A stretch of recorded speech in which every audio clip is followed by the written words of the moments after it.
The Pittsburgh Steelers rumored to still be in play for Brandon Aiyuk in a trade from the 49ers. But what should Omar Khan get the trade price down to? I'll talk about that with Nick Farabaugh of PennLive.com. It's the Locked On Steelers podcast. Let's get into it.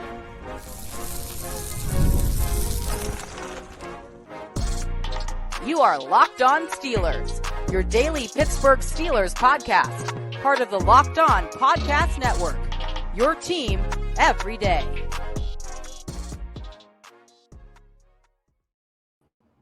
Hello, welcome to the Locked On Steelers podcast. I'm your host, Chris Carter, bringing you your daily dose of all things in the Pittsburgh Steelers. As always, you can find the show on your favorite podcasting apps and on YouTube. Like this video if you enjoy it. Subscribe to this YouTube channel to get all of your daily Monday through Friday episodes, as well as our bonus content. We thank you for making us your first listen every day because we're your team every day. And today's episode is brought to you by LinkedIn. LinkedIn Jobs helps you find qualified candidates you want to talk to faster. Post your job for free at linkedin.com/LockedOnNFL. That's linkedin.com/LockedOnNFL to post your job for free. Terms and conditions apply. As I said before, we are joined by the man himself, Nick Farabaugh. He back on the show. You know his work from PennLive.com. There's Steelers beat writer out there. Nick, you and I have been doing a lot of talking off camera about the potential of the Brandon Aiyuk trade, what it could involve, what it could mean. We are getting more and more rumblings that the Steelers are inching closer to a finish line there, but it's not done just yet. What we also have heard is that there is a deal in place with Brandon Aiyuk, or at least an agreement between the Steelers and his camp to be that if this trade were to happen, there's a contract idea that's out there and that's ready to go. But so that's a positive for the Steelers to get him. But still in the way is the Niners want proper compensation. And as a team that's been on the cusp of the Super Bowl, Nick, this is probably a team that don't just want draft picks. They want assets that they can use right now, or maybe the assets to get the assets they can use right now to be a win now team. Where do you think the Niners' eyes are as far as what they want from the Steelers, or maybe what they want from someone else that the Steelers have to help them get to? Well, I think they'd like a wide receiver to replace the guys they would be trading. I think that would be the first move. The framework reportedly with Cleveland is Amari Cooper. That's obviously a best case scenario for them. Aiyuk just doesn't want to go. So, when you both hold the cards like that, it's tough. You got to thread the needle. The Steelers don't have any guy that's going to do that because they're not trading George Pickens. So, anyone else, could they trade Calvin Austin or someone else with more draft capital? I suppose that's a possibility. But I think what the 49ers want is a wide receiver. And so the Steelers, if they don't trade them a wide receiver, which I don't think they will. But what would that do the Steelers if they gave up a George Pickens? It's like, right. They're back where they started. Right. Makes no sense. So it makes no sense to me why they would trade George Pickens. It makes no sense to me. Pat Freiermuth, another name's been thrown out there. Why you would trade Pat Freiermuth? You're just creating a hole now at tight end. Exactly. So it makes no sense from all angles. I think the one guy that has been thrown around that's made sense to me from both sides is James Daniels. I think that one makes a little bit more sense. Again, losing Daniels hurts because you just rebuilt the O-line. He's a vet leader. He's a really solid player, but it doesn't really seem like, Chris, they intend on bringing him back next year. They already told him they're not going to negotiate a contract with them. So I understand moving him. Also, I think he'd be an upgrade along the 49ers offensive line, so he would help them. But it doesn't help fill the void that they have at wide receiver. And even if you believe in Ricky Pearsall, or you believe in Jawan Jennings, and you believe in who else they have, you have to understand Brandon Aiyuk does so much for them. And so you can't really rely on a rookie to replace that. Maybe Pearsall will be able to, but you can't really bet on that. So I understand where the 49ers are coming from, man. They're trying to win now. They're trying to win a Super Bowl. Brock Purdy's about to get paid a huge bag next year. So they want to win this year.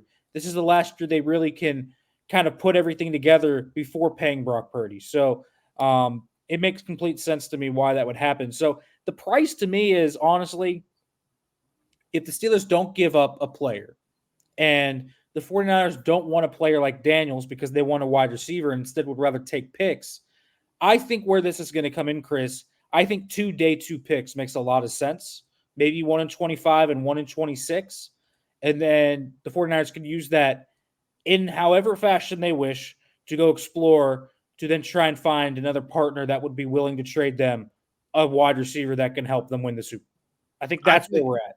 I feel you on this. I feel you. The day 2 picks, I am not giving up a first if I'm Omar Khan. I am pushing so hard. Here's my thing, is that if Aiyuk has this much leverage to say, I'm not going to the Patriots, I'm not going to the Browns, I'm not going here, I'm going either Pittsburgh or Washington. You pick. Oh, you don't want to go? Okay, then I'm going to Pittsburgh. You make it work there. And then Omar Khan can say, well, we know what your situation is, buddy, and you got to get something to happen here. If I'm Omar Khan, I am playing the strong hand, because I also feel like if the Steelers don't get Brandon Aiyuk, it is not the end of this world. We are looking at a team that looks very competitive in camp. It would certainly be a big boost to the roster. I'm not saying that it wouldn't be, but I think the way this team is built, the defense, the emerging offensive line, the run game, and the receivers that are already on the roster, I think this team will be competitive. Brandon Aiyuk makes them more competitive, but I think that they're right now, Omar Khan can sit there and just be like, John, I don't have to reach right now. So you're not getting a first round pick. And I'd even say, Nick, I'd try to say, you know what? You're not getting a second round pick. Here's 2/3,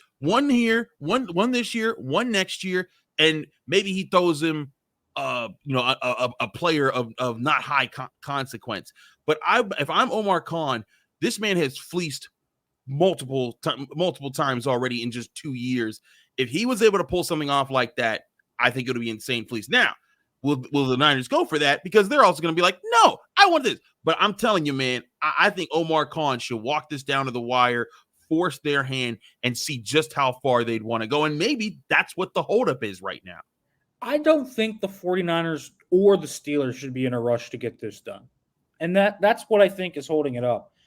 The Niners have a few reasons to not rush. For one, it gives them more time to try and convince Aiyuk to actually come back. I think that's something. They haven't had contract discussions since May, but maybe something can be resolved for this year where he's back, right? The ideal outcome for the 49ers is Brandon Aiyuk plays this year with the San Francisco 49ers. Like, that is the outcome for the 49ers. That is the best for them. So, I mean, I think that helps. I think on the other hand, maybe an injury arises somewhere else where maybe another team jumps into the fray. And maybe Aiyuk would look at that team and say, yeah, I will go there. So that's a possibility of why you would draw that out. 3, I just think if I'm John Lynch, I also know what Omar Khan has done.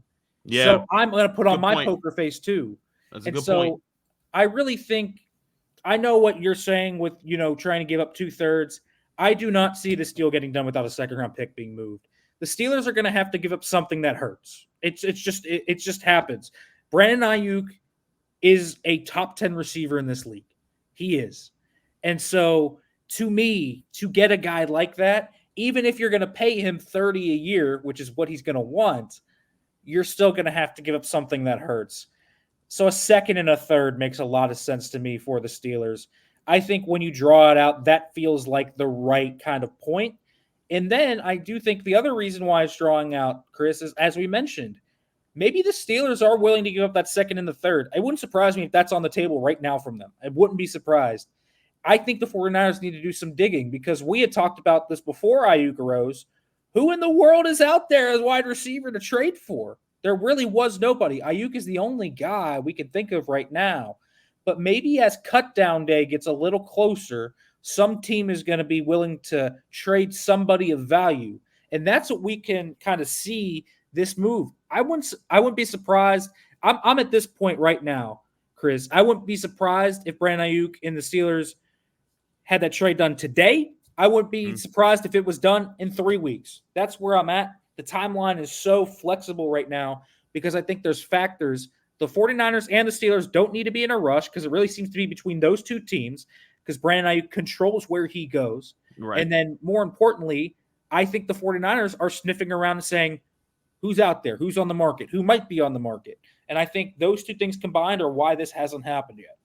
And I hear your point there. And in that case, the Niners might be even happier to buy time, because if you can find another suitor, you can go back to the Steelers and say, hey, they're offering me this. You do got to up your price, Omar. And then Omar has to make a decision. Do I stay put and work with the team that I've already built, or do I leap up for that? And I think that's the interesting chess game that's going on right now. But it's fun to discuss these things. It's still preseason. We're still looking through all of that, and there's still a lot to break down on the Steelers. We'll get to the players that are on the Steelers next here, because I had a one-on-one with Steelers wide receiver coach Zach Azzanni, and I brought up several of the receivers in his receiving room. We'll talk about that next here on the Locked On Steelers podcast.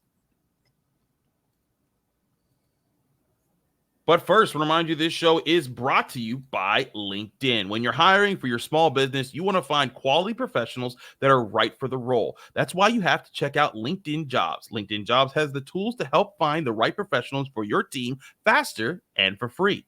LinkedIn isn't just a job board. LinkedIn helps you hire professionals you can't find anywhere else, even those who aren't actively searching for a new job but might be open to the perfect role. In a given month, over 70% of LinkedIn users don't visit other leading job sites. So if you're not looking on LinkedIn, you're looking in the wrong place. On LinkedIn, 86% of small businesses get a qualified candidate within 24 hours. Hire professionals like a professional on LinkedIn. LinkedIn knows that small businesses are wearing so many hats and might not have the time or resources to hire. Post your job for free at linkedin.com/lockedonnfl. That's linkedin.com/lockedonnfl to post your job for free. Terms and conditions apply.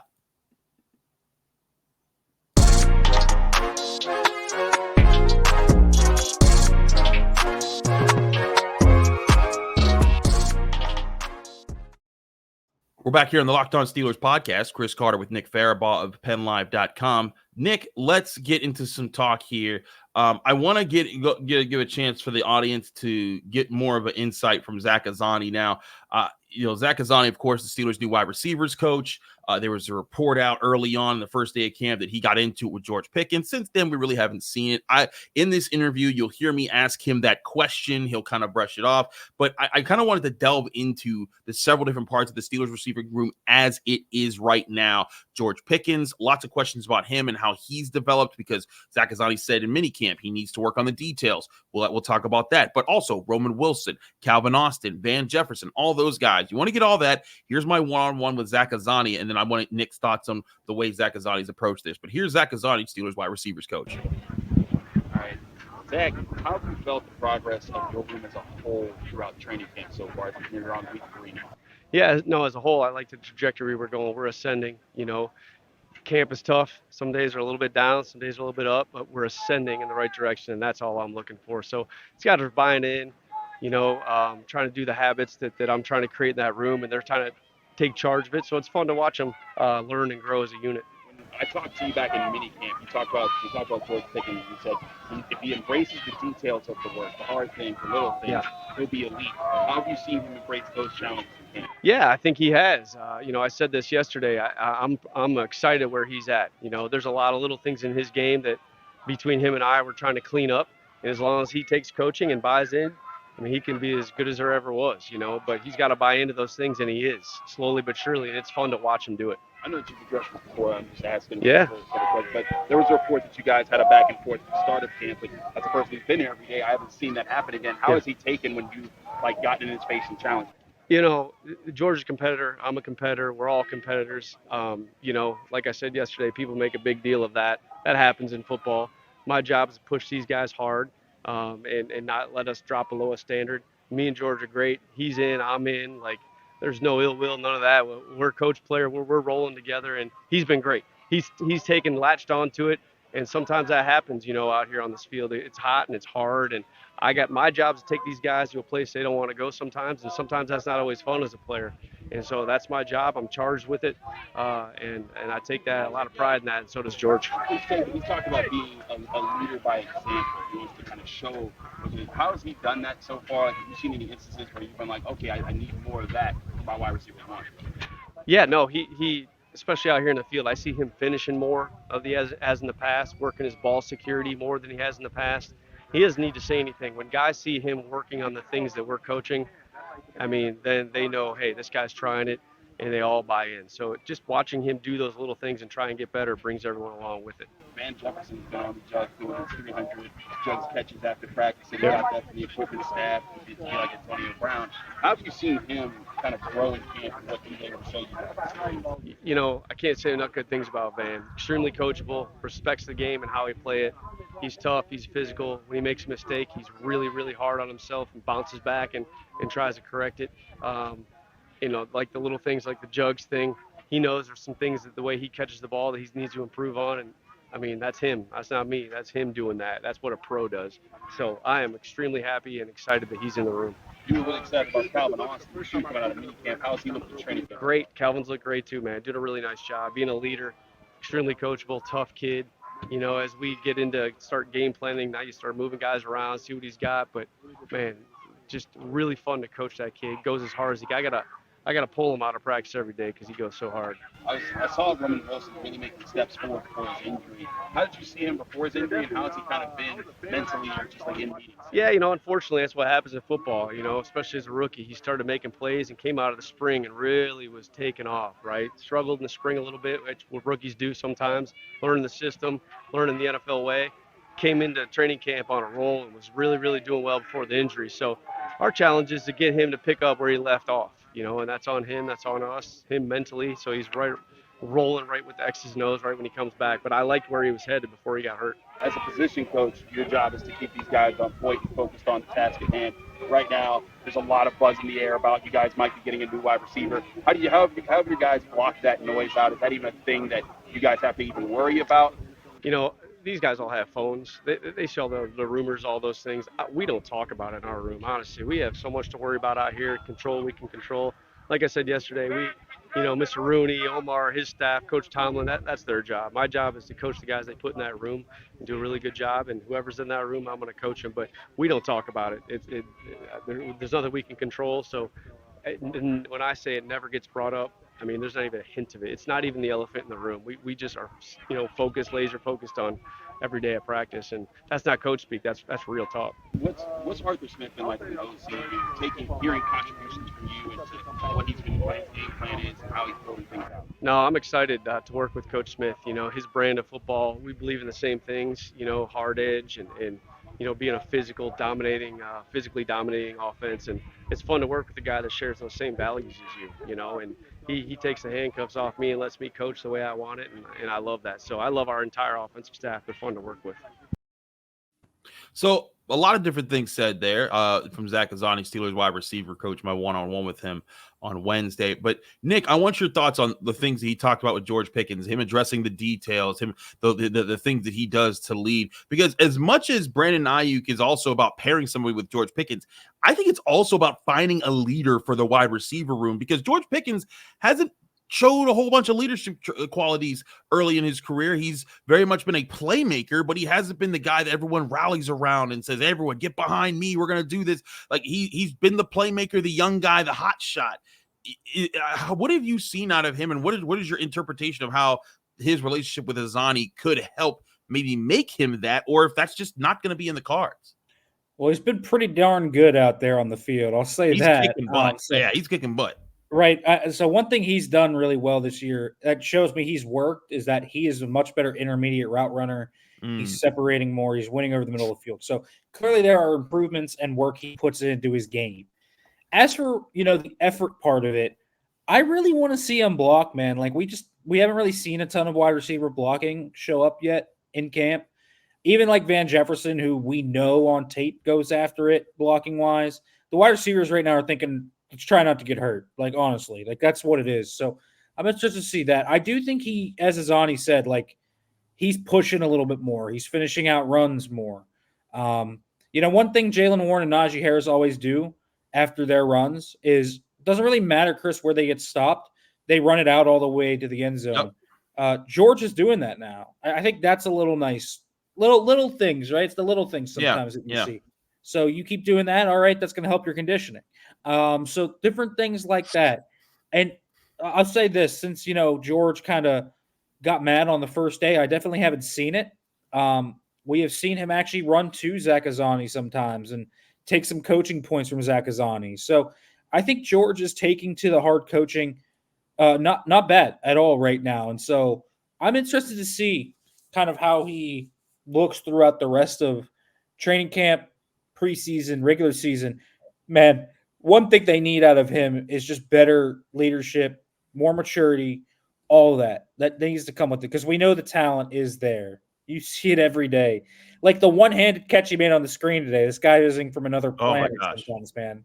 Like that's what he is. So it's really just how can he, rein in his emotions? Because I think some of his emotions come from a competitive place. It's just how do you kind of display such frustrations in a professional form, I think is one way to go about it. Agreed. There's a lot of. I think that that's where he has to show. But I do think he's taking steps forward in that regard. I think that he's been better. And again, you saw Zach Azzanni's like, yeah, we go back at each other. We're competitive guys. And Zach Azzanni is also like younger, so like it's not like he's going like George Pickens was yelling at Dick LeBeau there, like like that. Like he's closer to their generation. I think that there's some moments where it's like, hey, and there's like some closer to being peers in that situation. But again, I think that the worry, and I said it on the show, I was like, hey, you know what? If that continues, that's a story, and you don't want that if you're the Steelers. It hasn't. It's dead. It's dead. It was dead after day one, and we haven't even heard of it since, unless we've asked about it. So that's a very good sign for George Pickens and his maturity, and I think it's also a good sign for this receiver room. I also like the things that I heard him say about Van Jefferson, because I do think Van Jefferson's taken a step up in camp. I think the Calvin Austin, I think he can make a few more plays in camp, but I do think we've seen him be better in camp. Roman Wilson, I felt, was looking good before he got hurt, and now his development's going to take a step back. We might not see Roman Wilson really get much of a chance until maybe the third preseason game, if that. We still got to see him come back from his injury. He hasn't been there. But, but all in all, this is also why I think the Steelers and Omar Khan should feel strong in these negotiations. I'm not saying that they got a Brandon Aiyuk on the roster behind George Pickens, but I think that this assembly of wide receivers is better than what people are talking about them like they're trash, and they're not. I think that they have potential. I think that they definitely could use another weapon in there, but I think that this could be a serviceable group of role players behind George Pickens in an offense that might not need superstar wide receivers. It might need more so the running game and the tight end game and the tight ends to be involved. And we know how heavily those guys will be involved in this offense. So what's your interpretation of how the rest of this receiver room has worked out so far in camp, Nick? Well, I think I said it today. I think there's four defined tiers I have right now. It's George Pickens. Then I would say with the second tier is Van Jefferson and Calvin Austin. Then I'm not even going to put Roman Wilson in a tier because he's, just a unique situation.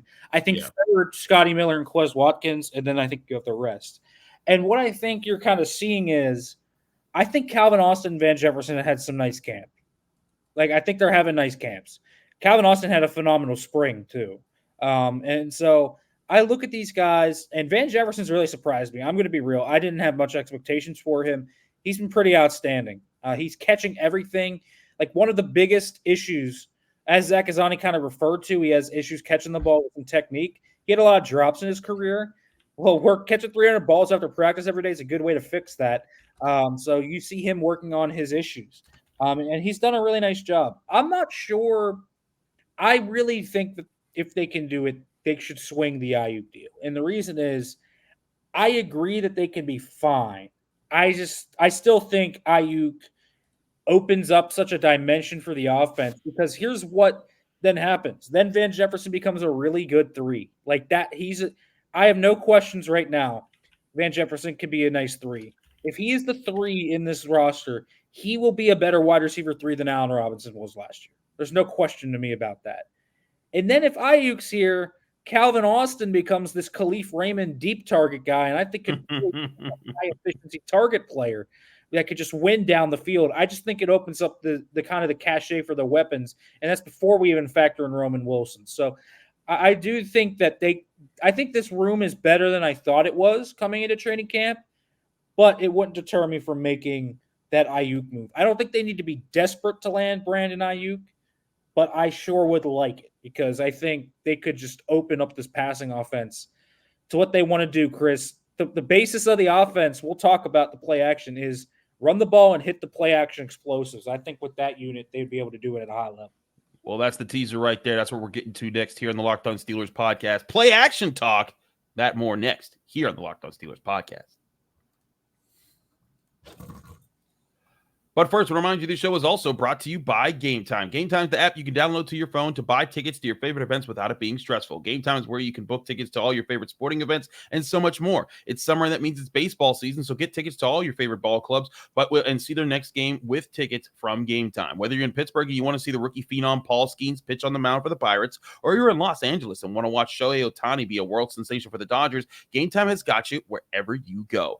Gametime has the fast and easy way to buy tickets for all your sports, music, comedy, and theater events near you. They give you killer deals on last-minute tickets, and they have a best price guarantee that can't be beat. You can save up to 60% off tickets when you buy them in the last minute for sports, concerts, and so many different events. Plus, their best price guarantee means that you'll always get the best price with Gametime. If you find tickets in the same section and row for less somewhere else, Gametime will credit you 110% of the difference of those prices. Snag the tickets without the stress with Gametime. Download the Gametime app, create an account, and use code LOCKEDONNFL for $20 off your first purchase, or go to their website, gametime.co. Terms and conditions apply. Create an account and redeem code LOCKEDONNFL for $20 off. Download Gametime today. Last-minute tickets. Lowest price guaranteed.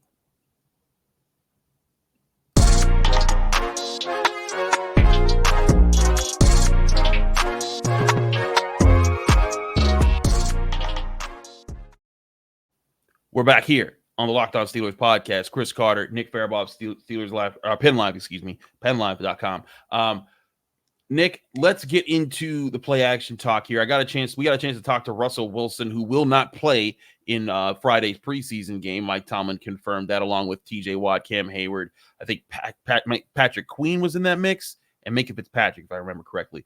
But Russell Wilson not playing, but we have seen him take some first team reps. I got a chance to ask him about the impact of play action, because I think since the pads were put on last week and we saw the strength of the Steelers run game, even against its own defense, we've also seen play action really open things up in this offense. And we saw that even more so on Wednesday's practice. Here was what Russell Wilson said when I asked him about play action and how it's worked out so far. Russell, you guys put on the pads, the goal is to talk about the run game, but also play action is a big part of you guys' offense.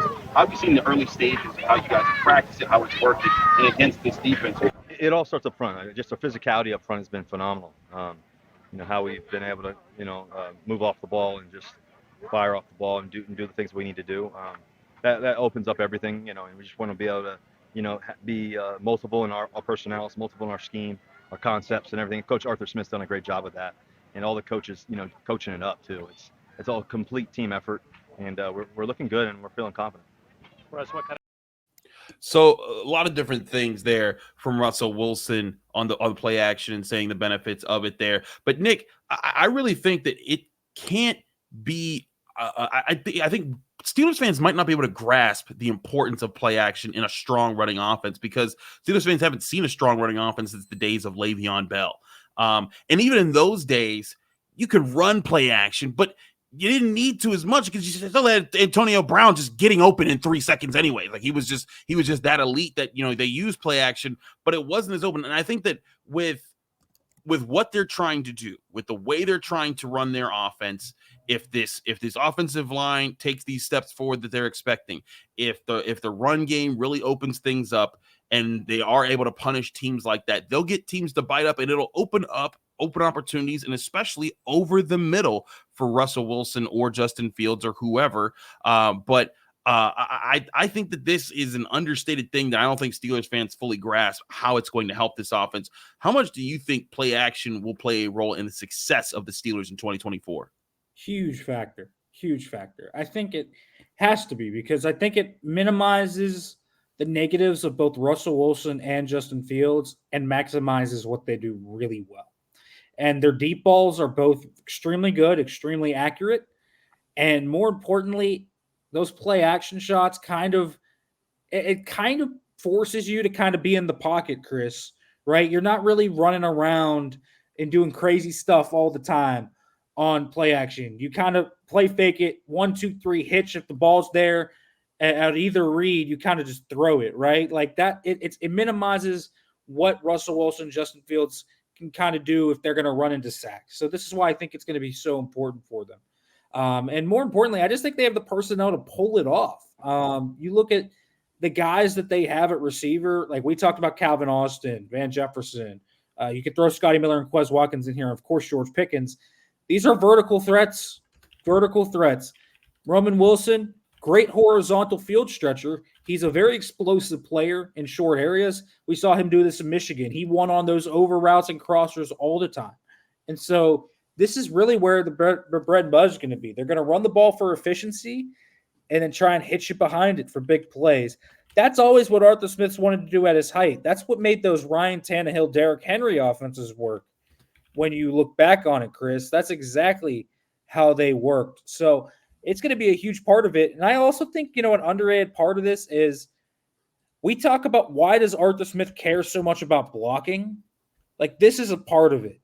Because if you can fire off the ball when you're blocking, a lot of corners, you not only mess with them physically when you're getting in there, but you can mess with them kind of mentally too, because they got to think, is he coming off to block me or is he coming off to run right over my face and cross my face on a crossing route? Like, these are really big things and details that allow everything to work. So play action is a huge part of this, and it all kind of works together. It all meshes together. It maximizes the strengths of both Russell Wilson and Justin Fields, and you can run play action out of any look. You can run a shotgun, pistol, under center. Yes.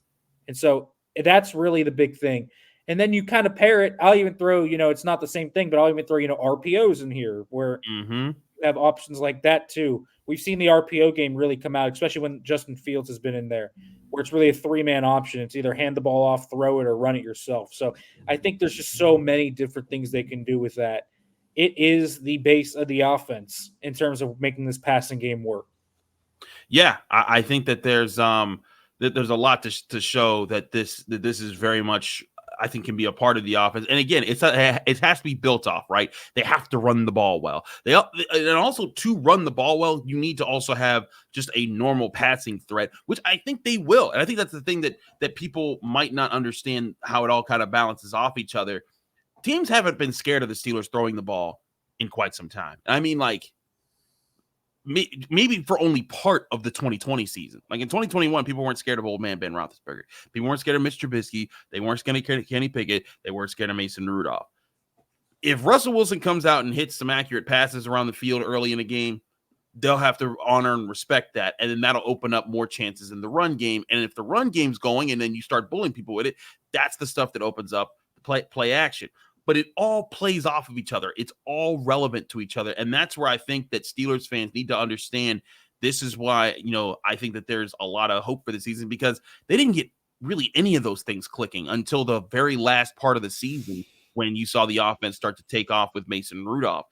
We're seeing this offense click in a lot of really positive ways in training camp. And again, I'm going to reassert this every time we talk about it. We saw the offense look like it was clicking in every preseason game last year and then fall flat on its face in week 1. It could happen again this year. But I do think that they are much further along because of the structure of the offense, the coordination of the offense, the assets to the offensive line, the assets in the quarterback room. All in all, I just think a lot of things are trending more upwards with this offense, and it will allow something like play action, a key feature to what's going to be needed in this offense, to actually work and hurt teams in big ways. Yeah, I think that's a big part of it. And I also think play action is just such a foreign concept to the Pittsburgh Steelers. Like, this is the first time you're going to have a play action heavy offense in forever. Yeah, Ben didn't like play action too much, for the last part of his career. Right, he didn't. And the Steelers didn't really run it under Matt Canada, so this is really the first time we're going to see a lot of play action. I think Arthur Smith ran like the second or third most play action in the NFL last year, so it's coming. And it's coming in bunches. And they're going to be pushing the ball down the field, and they're going to be throwing crossers, and they're going to be doing all of this because it works. It has worked for Arthur Smith, and they have the talent to stretch the field vertically and create big plays. So that's what it's going to be. And play action paired with things like motion at the snap. Motion. I'll also say this, similarly to how Kyle Shanahan and Sean McVay do it, Chris, this offense is inside out. Most offenses are outside in. And what I mean by that is they kind of focus on the boundary and the field to the far out, right? They focus on the X and the Z far out wide.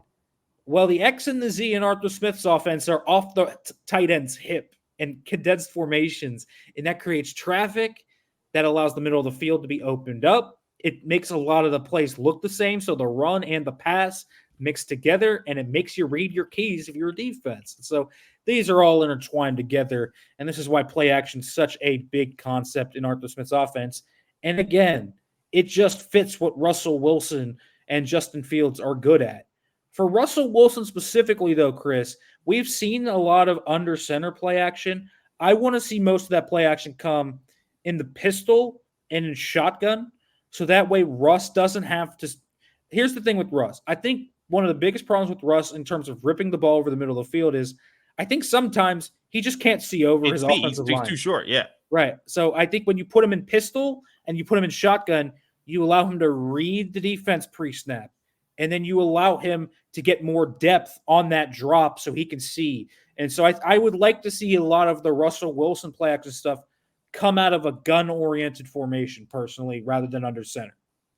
I feel you in there. I think there's a lot to be played with there, man. Like I think that the Steelers have a lot of assets there, but we'll see probably some of those assets with Justin Fields Friday night when they take on the Houston Texans at Acrisure Stadium. We got one more show before then and one more training camp practice. We'll give that to you all here on the Locked On Steelers podcast. Nick, thanks so much for joining us. Let people know they can find you, follow you, and get more of your work. Yeah, you can follow me on Twitter, X at Farabaugh FB. Make sure to find the stuff over at PennLive.com. We got more coming over there. Make sure to subscribe to the YouTube channel, Steelers on Penn Live. Absolutely. He's Nick Farabaugh. I'm Chris Carter. Follow me on Twitter and Instagram at Carter Critiques. Read my work at the Pittsburgh Post-Gazette, post-gazette.com. Find me here on the Locked On Steelers podcast every day, Monday through Friday, on your favorite podcasting apps and on YouTube. Like this video if you enjoy it. Subscribe to this channel to get all of those daily Monday through Friday episodes. We're back tomorrow getting you ready for the Steelers' first preseason game here on the Locked On Steelers podcast.